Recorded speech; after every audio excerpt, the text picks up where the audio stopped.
Friends, Romans, and countrymen, lend me your ears. Because this week we're talking about Ben Wheatley's Rebecca. We've got shorts and shout-outs, everything we've been watching, top fives, film quiz, loads of stuff, fun film stuff, motion picture madness. It's the movie show. You talking to me? Here, looks like you boys have seen a lot of action. You're gonna need a bigger boat. Why so serious? I am serious, and don't call me Shirley. Hello and welcome to the movie show here on the Cinema Plus podcast. I'm David Roberts and I'm joined by my friend and esteemed colleague Greg Fisher. Greg, how are you doing? Not too bad, sir. How are you doing? Very good, thank you. Well, should we get going? Let's do it. Let's do it. Let's kick things off with what have you been watching?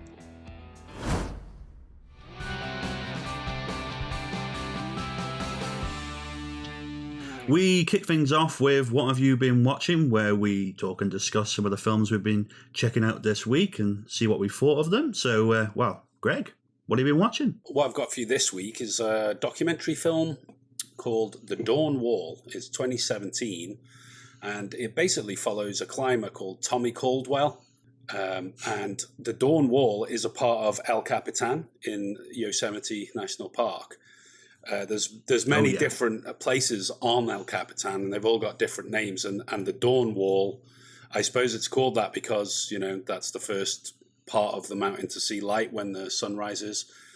And this guy, Tommy Caldwell, he's basically been climbing it for years and years, and he knows every nook and cranny on the mountain. This film basically follows a part of his life where he tries to find a certain route or pathway up the Dawn Wall that's never been climbed before because it would be thought to be impossible. But this guy's he's such a great climber and stuff that he sets out with his friend Kevin to do that. So most of the documentary is taken up by their mission to do that, and you see different people talking about it as you get in documentaries. You got his father and other climbers all commenting on it. But it's a really good documentary. It's really interesting. It's something different. I mean, the guy had a really interesting life beforehand because it shows you a bit of his past where when he was younger, he went mountaineering in a foreign country. I can't remember exactly where it is. It's it's almost like Kazakhstan or somewhere like that. And basically, him and a couple of friends that he was with, they get kidnapped by these, a band of rebels or whatever they are. And Bloody hell. And they get taken at gunpoint, and they're all fearing for their lives. And at one point, they get sent off with just this one guy up the mountain. And, right, yeah. And they can tell that this guy who's got them captive, he's not too sure-footed on the mountain, but they're all mountain climbers, so they're kind of comfortable with it. Yeah. And then when they get to a certain point on the mountain, Tommy Caldwell, who the film's about, he takes the initiative and he pushes the guy off the mountain so they can all escape. And that's obviously an incredibly heavy thing to do because he's not an aggressive person, and it's he wasn't expecting to be in that situation, but there's that whole part of it first, which is amazing enough as a story, and then it goes on to tell the story of him climbing the Dawn Wall on El Cap. But definitely worth checking out if you love a good documentary and something that's a little bit different, or you love extreme sports or mountain climbing or any of that sort of stuff. It's worth checking out. Sounds great. I love a good documentary, and anything that's kind of extreme like that, it sounds really good. Yeah, it was quite interesting. I enjoyed it. It was shown to me by a friend, and I thought, yeah, it's pretty cool. Over to you, buddy. What have you been watching? Yeah, so I checked out a film from a couple of years ago called Thunder Road, from 2018.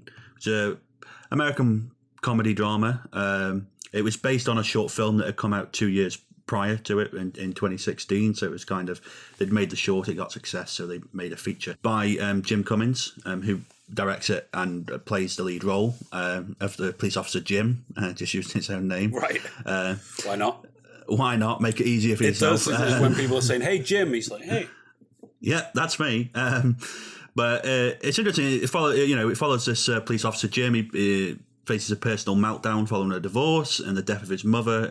It actually starts off at the funeral of his mother, and kind of throughout the film he's fighting for the custody of his daughter. Okay. But it's interesting because I kind of came into the film and I saw like the clip that plays on Netflix before you watch a film. Sure. And it was a really funny scene from the film, and it said black comedy. So I thought, oh, this is going to be like this hilarious comedy film, and it is funny in moments. It is a black comedy, but I probably wasn't expecting it to be as dark as it ended up being. Oh, right. Okay. Because so it was very black. It was very black. It was really midnight black as opposed to instead of a matte, matte finish. Black, It's there's some dark moments in there because his ex-wife is into drugs and he gets taken to court over the custody of his child. He has like this huge breakdown regarding his job with the police and stuff. So there's moments in there where you're like, bloody hell, this is not really funny deep. at all. It's not funny. This is deep drama, yeah. And then there's other moments which are, this is funny stuff, but really great film and really interesting with the cinematography, because apparently the short film was like done as one take, shot. Excellent. And they hadn't done that here because, that's quite hard to do for a 2-hour film. Sure, very few have done it. Exactly, it's quite an attempt to do. But what they had done is certain scenes they'd done as one shots, but not just one shots like moving around. They put the camera down on the tripod and it was a static shot and just gone for it, and often at weird angles. So it gave a really interesting, a different look to the film than you would usually expect. So really good, and it was a fascinating character study more than anything else, and worth a watch. It's on Netflix, so if anyone wants to go check it out, it's worth going have a look at. Recommended by the movie Recommended. Show.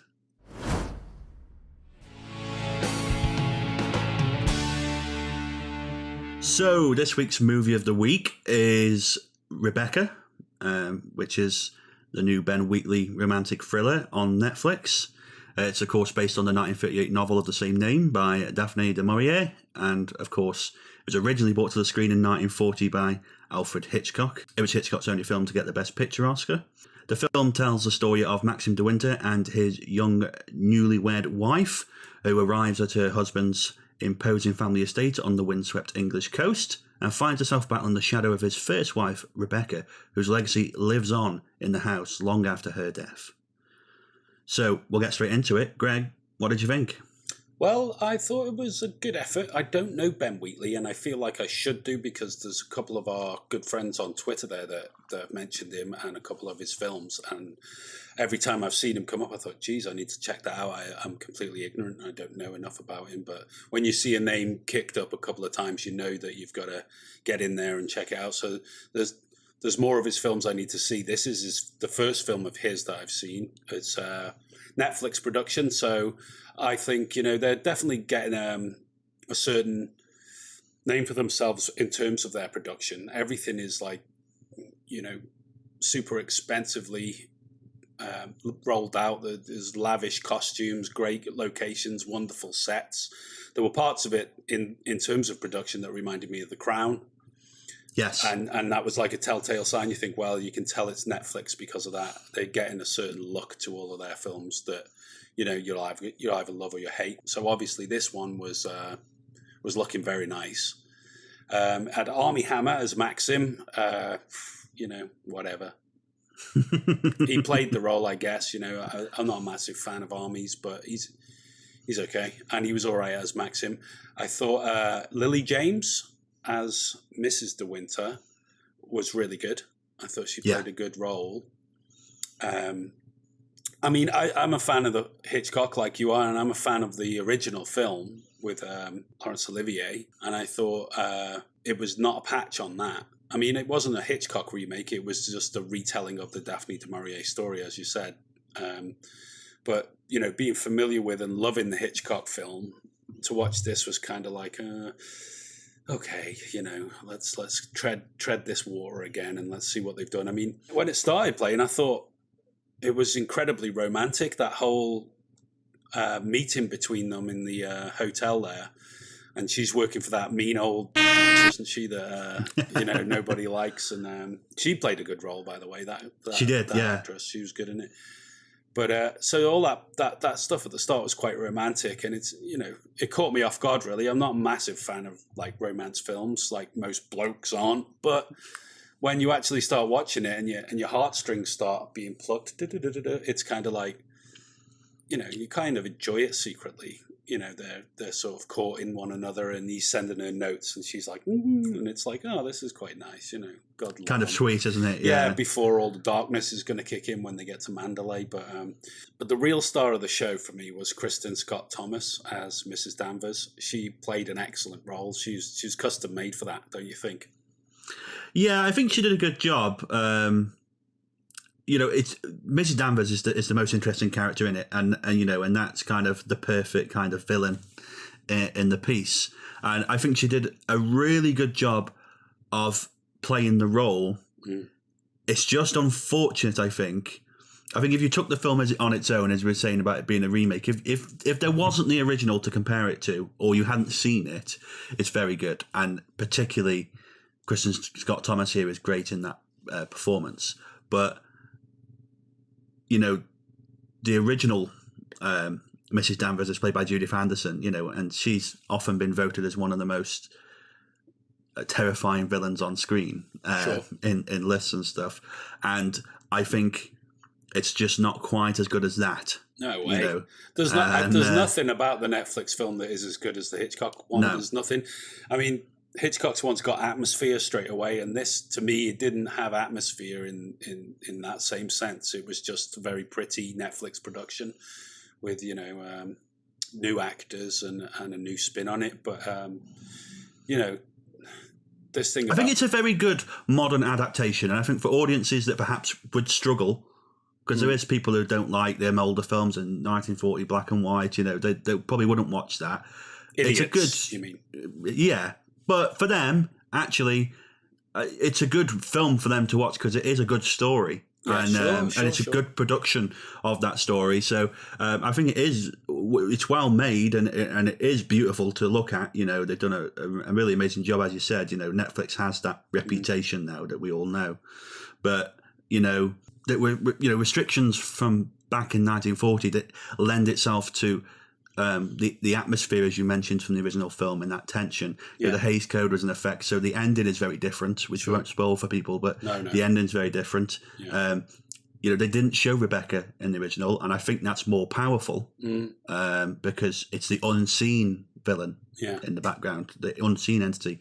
And there's that kind of the difference in the relationship, because I think in this one, the main character, Mrs. De Winters, she's got a bit more power and a bit more femininity to her. She kind of stands up for herself a bit more. Whereas in the original, she's very timid, very kind of restricted and downtrodden by Mrs. Danvers and obviously her husband. Yeah.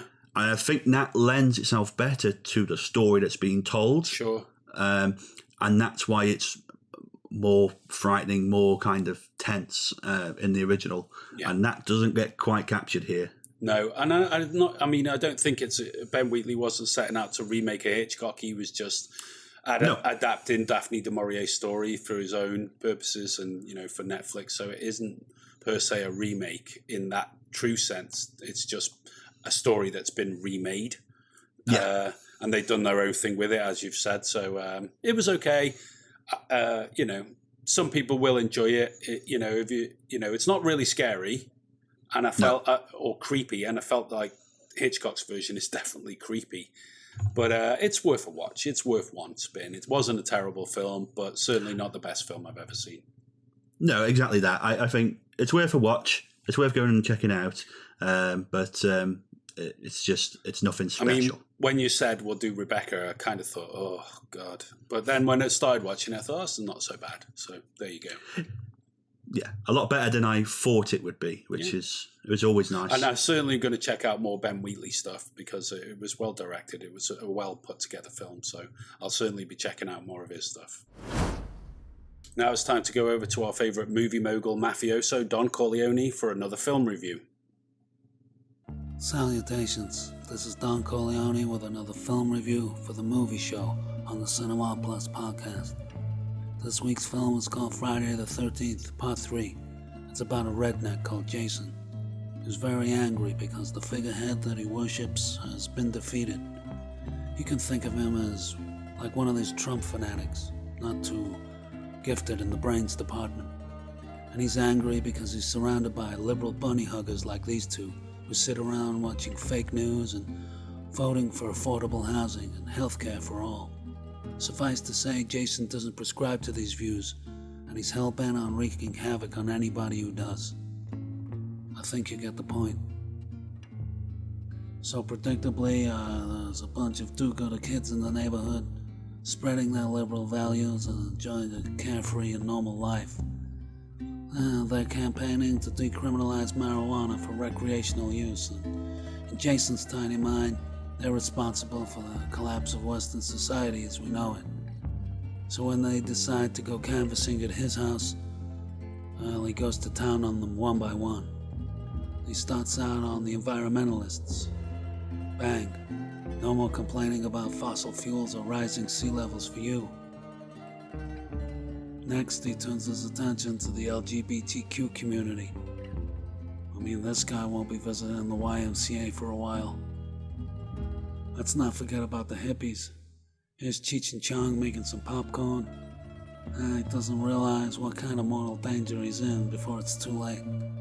No more Grateful Dead records for you. Shocking. So this girl goes looking for a boyfriend, and she doesn't realize he's been caught by this right-wing maniac. The only values that Jason believes in are an eye for an eye. So our heroine here is a little bit like AOC.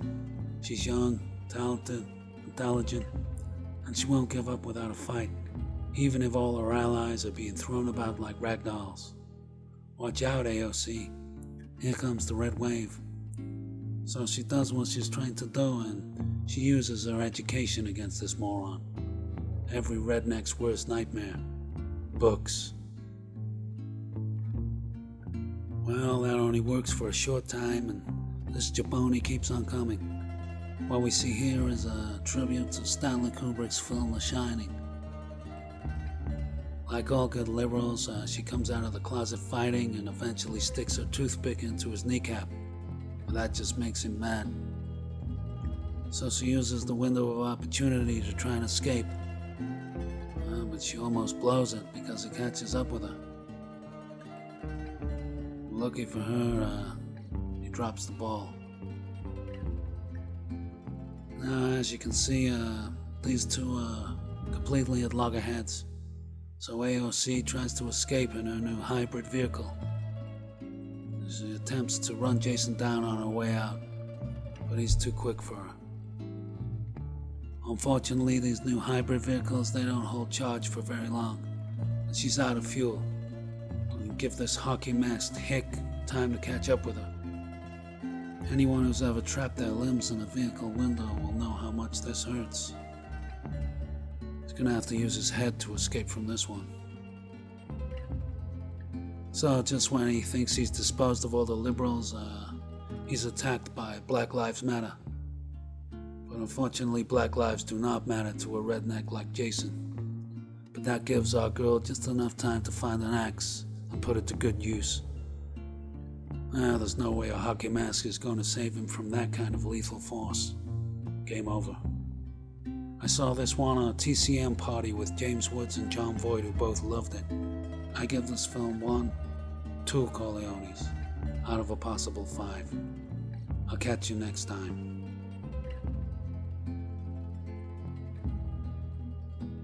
Thanks again for that, Don. Thanks for making us feel a little bit spooky on this unlucky day. He's getting into his horror films, old Don, isn't he? He certainly is. We had Chucky the other week. Now it's Jason Voorhees.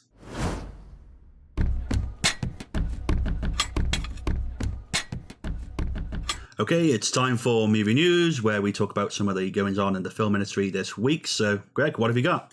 Well, what about Johnny Depp, eh?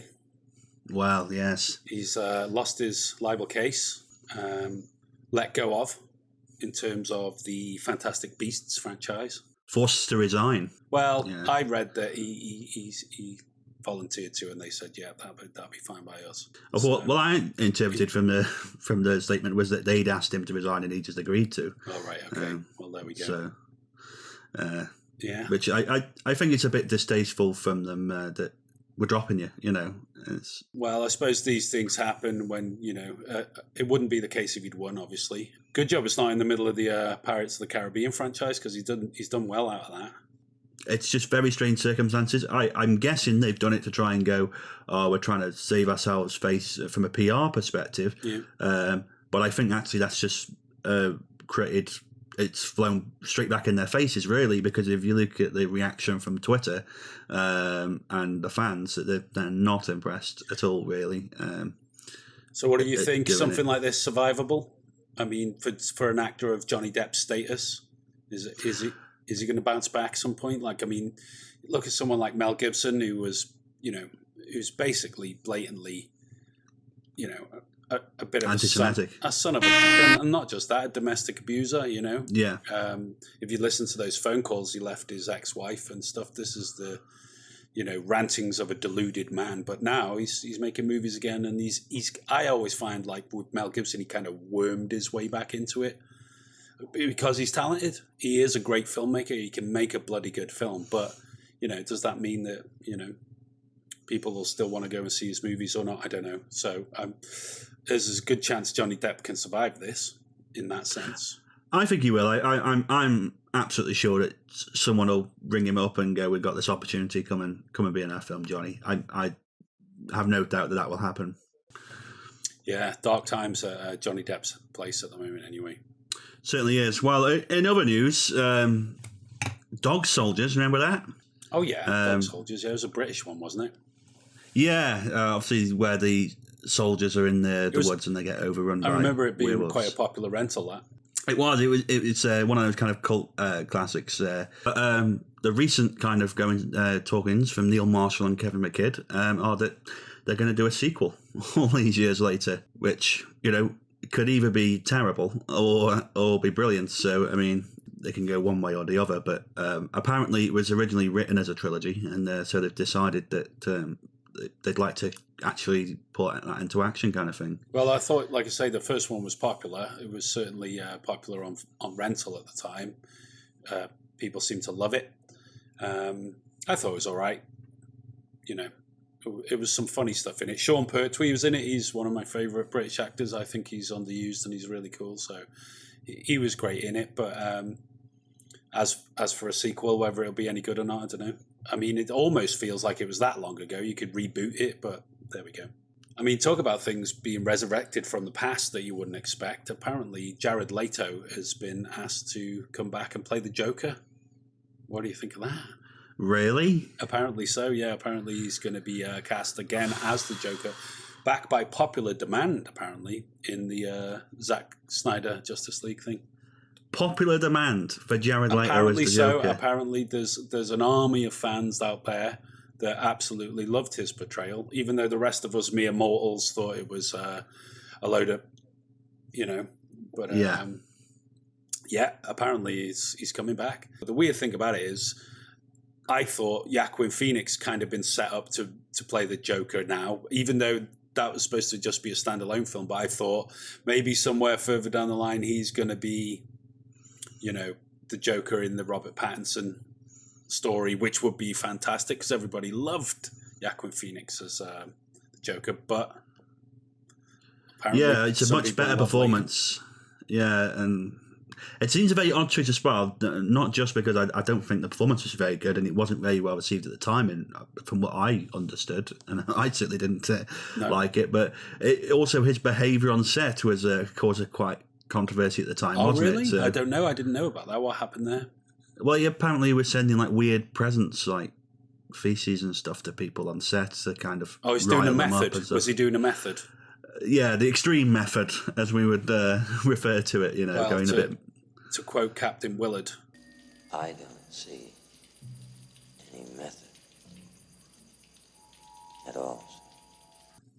Yeah, Very odd, very odd. Well, another announcement talking about kind of reboots and bringing things back from the dead again. They're talking about relaunching the Power Rangers franchise again.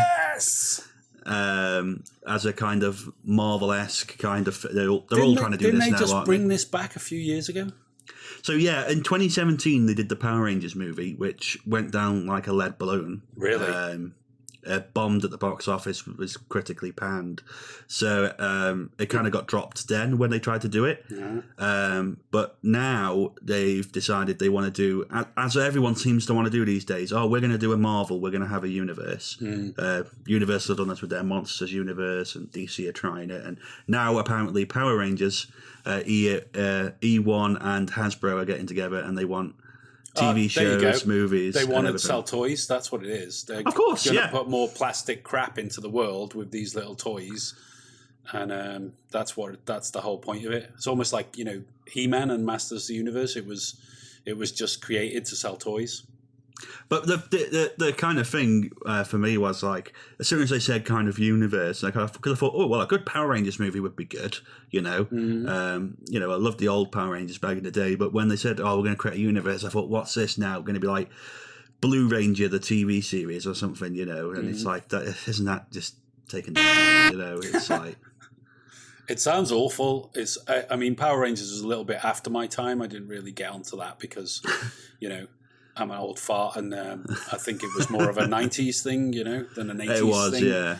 I remember it, though, and I've obviously been exposed to some of it and seen it, and, I like the sort of martial arts element to it.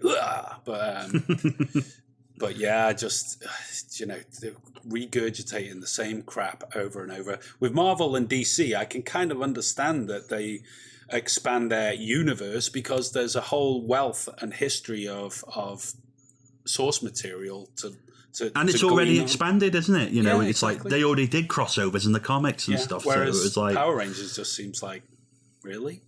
Yeah. But, there's a lot of people out there that love it, I suppose, so they'll be really happy about it. And who was your favourite Power Ranger? Probably Black Power Ranger, I think. Once you go black, you never go back. Well, we'll leave that to interpretation. There we go. That's enough movie news for 1 week, I think. There we go. Let's get ready to film fight! Okay, put your dukes up, buddy. It's the film fight. This week we're talking about medieval films. I referred to it to you as Dungeons and Dragons, and you said, well, it's more medieval stuff. So once again, we're going to be talking about a topic that Dave is not exactly a staunch fan of. And I'm going to give you 1 minute in round one to talk about and tell us why, starting now. Okay, yeah, so medieval films are silly, inaccurate, and quite dull. That's probably the easiest way to put it. Now, I do like sword and sandals films, as we refer to them, like the classic epics from Egypt and Rome, Gladiator, Ben-Hur. So I like that kind of stuff. But when it comes into the more medieval period where it's big knights in armor and slow spears and swords and stuff, usually those films bore the hell out of me. I just find them quite slow and boring. They're usually very inaccurate in terms of history. They're not particularly interesting parts of history, I don't find either, usually. Films like Braveheart and Beowulf, just really whatever. And it's not to say I don't like other films from the medieval period, things like Cromwell and stuff like, and dramas, I can get behind that. That's interesting, but not that kind of, and even like D&D, because I do like, I've liked some Dungeons and Dragons games, video games and stuff over the years, but when it's like on film, dragons, orcs, that kind of nonsense, not for me. Okay, there we go. That's your round one is out the way.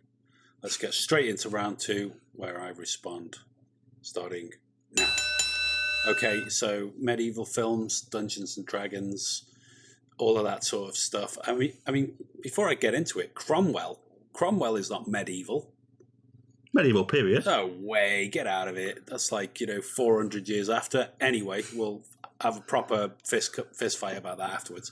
But, some of the greatest films ever made have been set in that sort of setting. Whether we're talking about medieval or fantasy medieval sort of stuff, which is what I would describe more as a Dungeons and Dragons things. I see them as two separate things. I think possibly you're right about the inaccuracy of certain historical films where we're talking about things like Braveheart or Kingdom of Heaven, the Ridley Scott thing. But whether they're accurate or not, I don't care. I just want to watch them. I'm not watching them for accuracy. I'm just watching them see someone get their head cut off and get a battle axe between the eyes and, all of this kind of stuff. I mean, one of the most popular series of all time, I know this is television, but it's definitely a spin-off from film, was Game of Thrones, which you would just not watch, despite all of us saying, come on, you got to watch it. Have you ever watched Game of Thrones, Stu? Have you ever watched it, Stu? Have you ever seen it? No. Fuck off. But, chainmail, horses, armor, swords, bows and arrows, armies fighting huge battles, castles, kings, damsels in distress, queens, Red Sonja, Conan the Barbarian, the rest of it. Come on, Dave. Come on, buddy. There's the bell. What's so bad? What's so bad about all this? It's just never. I've never got it. I don't get the appeal at all. It's but like I get that. I understand you saying that. But if you do like the swords and sandals, why don't you like the swords and chainmail? What is it? I'm just trying to find out. I'm just trying to understand what it is between one aesthetic and the other, because to me, essentially, it's the same thing. Because some of those sword and sandals, things like if you think of the Harryhausen stuff, they've got all like, did you ever like Sinbad and Jason and the Argonauts, stuff like that? I like Jason and the Argonauts. That's great fun because it's kind of daft. But I think with the swords and sandals, the old kind of epics and the kind of great adventures, it feels bigger, it feels faster, it feels more vast, it feels more fun, and it's usually a lot brighter and kind of quick moving, kind of let's go for it, chariots and frenetic fighting in the arena kind of thing, and I find that fun. The kind of slow pace across the battlefield with a bunch of soldiers going, and it's all dark and grungy and rainy. Usually, is the aesthetic. I find that kind of like, oh god, here we go again, kind of thing. I mean, there's exceptions. There's films in there which are good, which I enjoyed. I of course watched The King the other week. There's a great example. I thought it was an excellent film, The King, starring which is an excellent film. Timothée Chalamet, Netflix production. You can read a review of it on moremovies.co.uk that I did about a couple of months ago. Highly recommend that one. I mean, what's not to love? To me, that's an exception to the rule. Well, what about the films it's based on? What about stuff like Chimes at Midnight, which is one of the greatest films ever made with Orson Welles there? Some of those sequences and the battles in that are just amazingly filmed. And then you've got Branagh's Henry V or Laurence Olivier's Henry V that it was based on. You're not into any of that? I like Henry V. I mean, I like the Shakespeare stuff, but it's more dramatic, that kind of stuff. It's more about the other stuff that's going on. Yeah, and that's when I can. So I say about stuff in the medieval period can be interesting when it's about the other stuff. Yeah. But when it's just... What about when you spin off into things like Robin Hood, Prince of Thieves? Yeah, I like Robin Hood. And I think that's a different aesthetic then because it becomes more fast-paced. It's about the bow and arrow, the kind of jovial jugglers, the kind of... the band of merry men, if that feels more like a caper or a thriller, Jovial jugglers. It's going for the juggler, yeah. But it just feels more fun and fast and stuff, Okay, well, there we go. Let's just leave it there. Let's let the audience decide. Medieval films, Dungeons and Dragons, yay sir or nay sir? You let us know.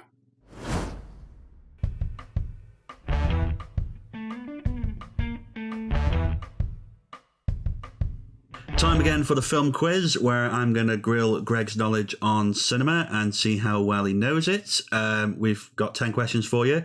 Some of these are still images, so if you're listening on the audio podcast, be sure to hop on over to YouTube so you can see the stills there if you want to join in. Feel free to join in at home. Let us know your scores in the comments below afterwards, but no cheating, okay? So, Greg, are you ready? I'm ready, sir. Brilliant. Let's begin. I'm going to read you the plot line here of a film. You just tell me what you think the film is. Okay. Number 1, the former leader of a special commando strike force that always gets the toughest jobs done is forced back into action when his young daughter is kidnapped. I know what this is. That is the classic 80s action film starring none other than Arnold Schwarzenegger. That's Commando. Correct, Commando, where like over 500 people get killed on screen. Okay, number 2. What is the name of the 2015 film about a frontiersman on a fur trading expedition in the 1820s and his fight for survival after being mauled by a bear? Is that The Revenant? It's The Revenant, indeed. DiCaprio. Excellent film. His Oscar-winning performance. One of the best bear maulings you will ever see in a film. So next up, we've got a still for question 3. Mm-hmm. What do you think this is? Oh, my God. Nice glasses. Geez, I don't even know who the actress is. Or if I do, I can't recognise her. I don't know. Pass. It's This Is England. Oh, right. Yeah. Okay, number 4. In the 1994 action comedy True Lies, Arnold Schwarzenegger stars as Harry Tasker. Which US actress plays his wife Helen? Jamie Lee Curtis. Correct, Jamie Lee Curtis. The great Jamie Lee Curtis. Yeah, fantastic actress. Okay, I've got another plot for you here, so let's read this out and let us know what you think the film is. Okay, a former gangster returns to Manhattan over 30 years later, where he once again must confront the ghosts and regrets of his old life. Is that Once Upon a Time in America? It is Once Upon a Time in America. What a great film. Really great film. Almost 4 hours long or something, isn't it? It's just... But worth every minute. Oh, yeah. Just grand film. Okay, I've got another plot for you here then. Yeah. Let us know what you think this one is. Okay. When a maladjusted orphan, Jesse, vandalises a theme park, he is placed with foster parents and must work at the park to make amends. Oh, man, that sounds familiar. Has it got Jesse Eisenberg in it? No. Older than that. Theme park to make amends. Don't know. Pass. It's Free Willy. Oh, I haven't even seen 1 Willy or 2 Willy yet. Okay, for number 7, we got another image. So still from a film. What do you think this is? Ooh, what's that? It looks familiar. I feel like I should know that. I obviously can't quite make out the actor in the corridor there. I feel like I'm going to kick myself when you tell me what this is, but I'm going to have to say I don't know. Okay, it's The French Connection. Oh, is that Roy Scheider walking along? Damn, son of a... Too much picking my feet in Poughkeepsie. Okay, number 8. I've got a quote from a film. Tell us what the film is. Man who catch fly with chopstick accomplish anything. Wax on, wax off. That's Mr. Miyagi and Karate Kid. The Karate Kid, of course. Brilliant. One of your favourites. Yeah. Easy. Okay, I got another plot line for you here. So number 9. Intense and claustrophobic, this 1981 film tells the story of a U-boat and its crew during the Battle of the Atlantic. Das Boot. Das Boot. Incredible film. There we go. Okay, and to finish us off, number 10, it's another still image. Yeah. Oh. Tell us what the film is. Is it safe? Is it safe to tell you what the film is? It's Marathon Man. Laurence Olivier. Marathon Man, of course. Fantastic film. Made a whole generation of people never go to the dentist again in fear of being faced with the vice angle. Very good. Well, not too bad there. 7 out of 10. Yeah! Pretty good score. All right. That's better than last week. All right. Very good. Thank you. There we go. Let us know your scores in the comments below and join us again next week for more questions on the film quiz.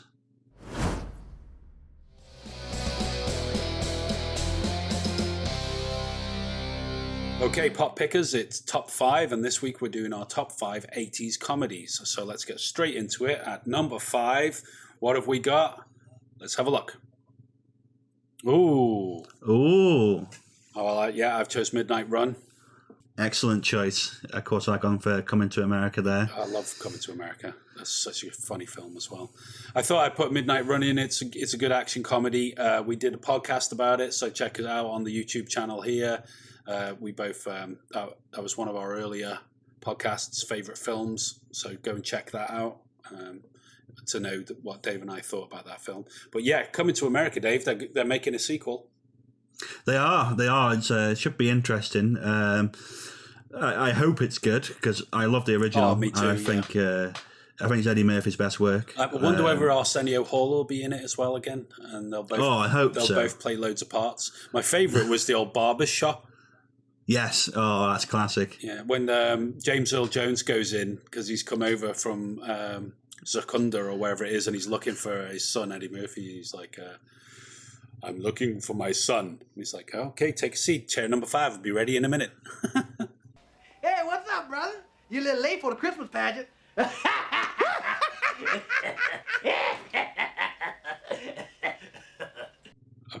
Okay then. Let's find out what we've got at number 4 now. Oh! Hey! We got a match. It's a match. We got a match. The Blues Brothers. The Blues Brothers. They still owe you money, fool. For me, for my money, it's one of the greatest films ever made. I love the music in it. It's my kind of music. It's my kind of thing. You got John Lee Hooker, James Brown, Aretha Franklin, Cab Calloway. You got all these amazing stars. It's hilarious. It's a great caper movie. You know, you just can't go wrong with the Blues Brothers. It's brilliant, yeah. I mean, it's completely daft, but for that, absolutely brilliant. I mean, as you say, the music's fantastic. The performances are great, you know. And what can we say? But bend over, let us see you shake your tail forever. Oh, yeah. Big time. Oh, it's a great car chase. Absolutely bonkers. Well, there's actually two. There's a really good one where they drive through that mall. Oh, yes. Halfway through, you know, this mall's got everything. They're sort of window shopping as they go. And then you've, of course, got the amazing, you know, I think it was like the biggest car chase ever made at the time. It had more cars than any other movie. And Bend over, let me see you shake your tail feather. Bend over, let me see you shake your tail feather. Okay, number 3. Let's have a look what you got. Ooh. Yeah, interesting. I put After Hours, which is Martin Scorsese's black comedy, I suppose it's described as. Another film that we have delved into deeply on one of our favourite films podcasts, so please do go and check out that. It's on our Anchor account. You can listen to it on any of the podcast streaming suppliers, or you can watch it on YouTube now on our YouTube channel. So there we go. There's that. And Dave, you've got Planes, Trains and Automobiles. One of my favourite ever films. That's it. I mean, Steve Martin, John Candy, hilarious film. Just the best road movie ever made. Yeah, it's just hilarious all throughout, gag after gag. The two of the best comedy actors of all time at the peak of their powers, riffing on screen. It's great fun. Absolutely, and we'll come back to that one. Okay, let's have a look at what we had for number 2. Oh, another match! Hey! Can you believe it? Another match. We're really going on our John Hughes comedies here. Uncle Buck, one of my favourite all-time films. John Candy, the great John Candy. Really miss Legend. him. Love all his films. Always wonderful.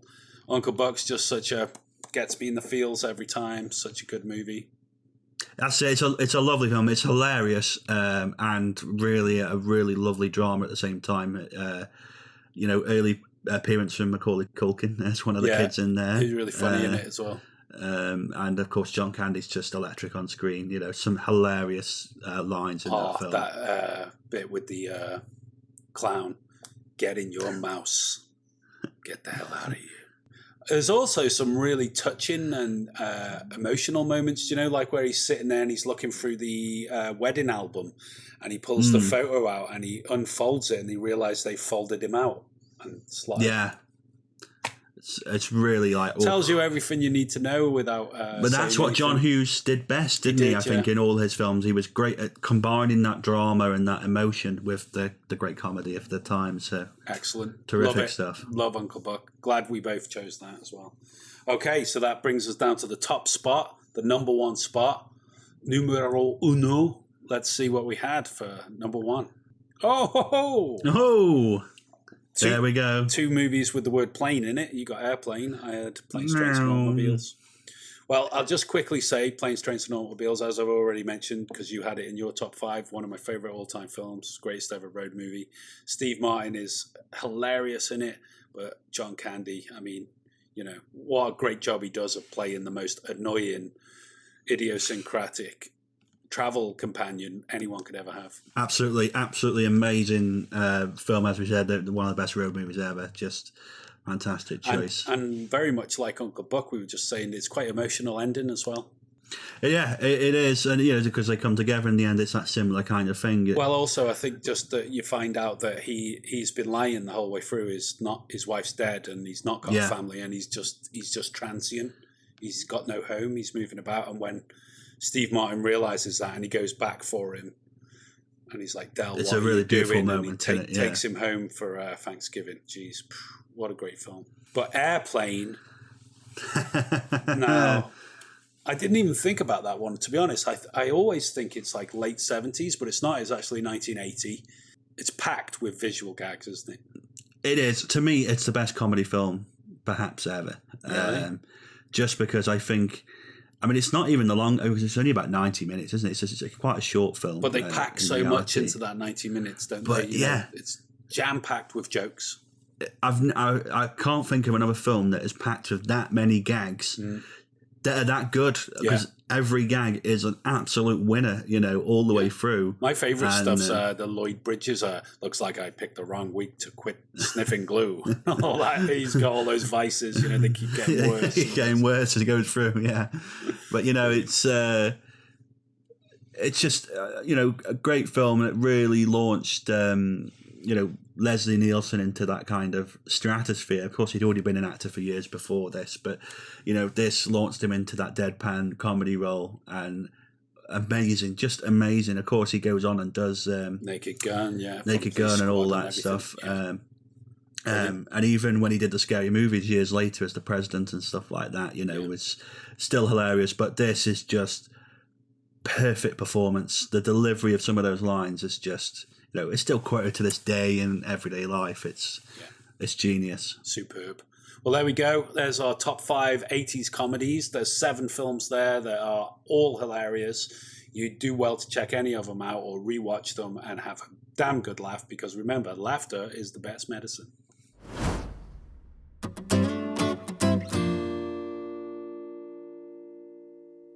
And now it's time for Shorts and Shouts, where we talk about short films and independent cinema, which is something we are both quite passionate about, and give a shout out to some of our friends in the film Twitter community. We kick things off with some short films we've been checking out. So, Greg, what have you got for us? This week, I got a really interesting film. It's a few years old now. I think it's like around 2008, 2006, somewhere like that. But it was obviously shot a lot earlier than that. It's a film called Live Before You Die.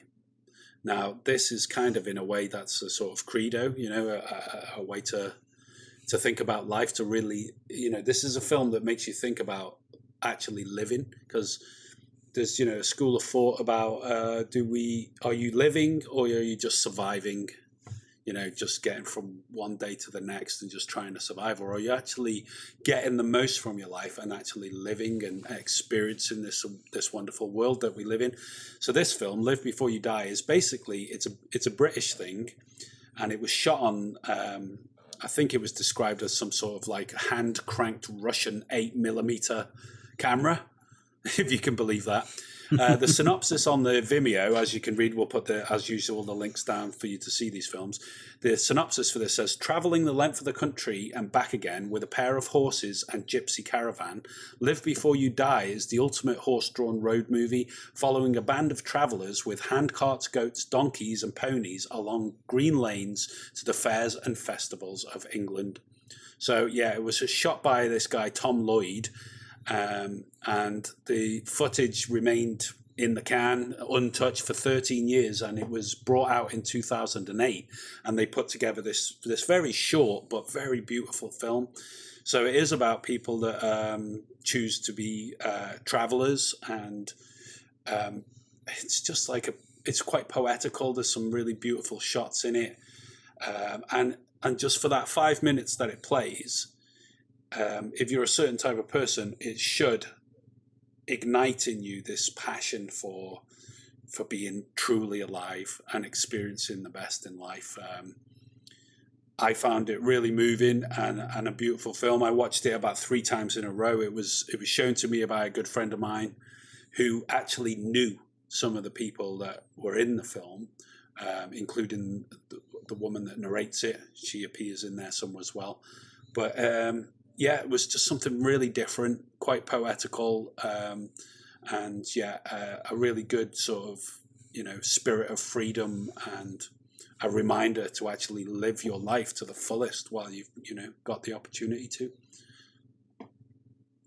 Sounds great. That sounds really interesting. I mean, the idea of it being shot on such a different kind of camera as well, and that, being lost for all those years, or not being used for all those years, and then put together later. I love that kind of story. Yeah. And, well, the link's below. Check it out. It's a really great film. It's one of those that should, if you're a certain type of person, should inspire you to get out and do something wonderful with the day. Well, I was watching a great short film I came across by Carlota Martinez Pereda. It's called Cadita, which translates as Piggy. Okay. It's a Spanish film. Yeah. It's about this overweight teen called Sarah, who's really cruelly bullied by these 3 girls.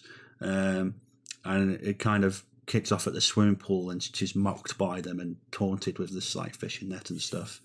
And they steal her clothes from the side, and obviously this seems like it's been an ongoing thing. Mm-hmm. But this means she has to walk home in a bikini. And obviously this poor girl is very self-conscious of her body and stuff. And she, gets taunted on the road on the way home and stuff like that. So it's a really kind of hard-hitting, sad, hard-hitting thing. And she gives an amazing performance in a very dialogue-like film to show the angst and the anxiety that's going on there. And it's really good. Obviously it's a Spanish film, so it's a subtitle film, but great international piece of short film here, and there's a great twist at the end as well, which I won't give away. It's well worth watching for the twist in it, which some people would agree with and some wouldn't, but it's really worth checking out. The description's in the link below, so I recommend people go watch it. It's a really great little film. Well, that sounds really exciting. I'll have a look at that. I mean, in the sense that there's a twist ending. I always like a good twist at the end. But yeah, I'll check that out too. Sounds quite moving as well, actually. Yeah, I think it's one of them topics. Obviously, it's quite prescient at the moment, the kind of bullying and cyberbullying and stuff like that. And it's obviously something that it happens all around the world, obviously, and it's a really dark thing. So it's nice, obviously, to see these kind of things played out. And explored. Yeah, absolutely. Sounds great. We'll check that out. So yeah, we'd just like to give a shout out to all our friends on the film Twitter community. We really appreciate all your likes, retweets. We love the content that you're putting out. We're learning a lot about new films all the time. Geez, I mean, I don't know about you, Dave, but my watch list on my films now has grown so much that I feel like I've just got to stop doing everything and only watch movies for about a year just to catch up with all the great stuff I've got to see. But, absolutely. Thank God Christmas is coming up, because we'll have some time off. That's it. We'll just be watching films, nothing else. But give a shout out to Skip Bolden, Tico Romeo, Liam Jackson, Aaron W. Brown, and all of our friends on the film Twitter community. Thanks very much, guys. If you want a shout out from us for any reason, or you want to get in touch because you're doing a short film that you want us to review or take a look at, then just get in touch with us, and we're happy to do that, and we'll give you a shout out in this section of the show.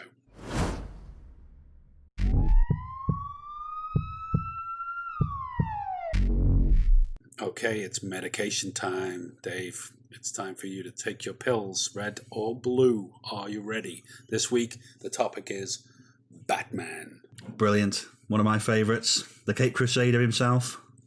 Okay, here we go. Tim Burton or Christopher Nolan? Christopher Nolan. Joel Schumacher or Zack Snyder? I'll go with Joel Schumacher. Michael Gough or Michael Caine? Michael Caine. Batarang or Harpoon Gun? Harpoon Gun. Burt Ward or Chris O'Donnell? Chris O'Donnell. George Clooney or Ben Affleck? George Clooney. Michael Keaton or Adam West? Adam West. Batmobile in the 1960s or Batmobile in 1989? 1989. The Batcopter or the Batwing? Batwing. Catwoman or Batgirl? Catwoman. Jack Nicholson or Heath Ledger? It's got to be Heath Ledger, hasn't it? I don't know. There is a school of thought that Jack is the best. Okay. Mark Hamill or Joaquin Phoenix? Oh, I'm gonna go with Mark Hamill. You know, Alrighty. The Joker or the Penguin? the Joker, Poison Ivy or Mr. Freeze? Mr. Freeze, Oh, yes. Freeze is coming. The Riddler or the Scarecrow? the Riddler, Tommy Lee Jones or Aaron Eckhart? Aaron Eckhart, Kim Basinger or Katie Holmes? Katie Holmes, Gary Oldman or Pat Hingle? Gary Oldman, of course. Rubber muscle suit or lycra tights and a silk cape? I'll go for the rubber muscle suit. It's It's more modern, isn't it? more modern, yeah. The Bat Phone or the Bat Signal? It's got to be the Bat Signal. Elevator or the Bat Poles? I like the elevator, actually. I like the kind of lift up. Crazy. Batman and Robin or Batman versus Superman? Oh, that's like choosing who's going to sleep with your wife, isn't it? Batman and Robin. Go on. Batman and Robin are going to sleep with your wife, okay. Blackgate Prison or Arkham Asylum? Arkham Asylum. And to finish us off this week, do you ever dance with the devil in the pale moonlight? Or do you want to know how I got these scars? Oh, see, they're both amazing lines. I'll actually go with Do You Ever Dance with the Devil in the Pale Moonlight, because I think that's it. It's just to even out for Jack Nicholson a bit. That's it. Give Jack a go. There we go. That's your juice and lot this week. Brilliant. Yeah, good fun. I know you like Batman, so there we go. I thought I'd make you choose. Well, that's it. It looks like we're done for another week. Please check out moremovies.co.uk, which is packed with reviews and other articles all about cinema that we've wrote and put up there. And join us on Twitter at moremovies4 and come and say hello there. We've got a great little community of film nuts and movie maniacs that love talking about films all week. So, and remember to like and subscribe right here on YouTube. Leave us your comments below and press the bell icon for notifications. Join us again next week for more on The Movie Show.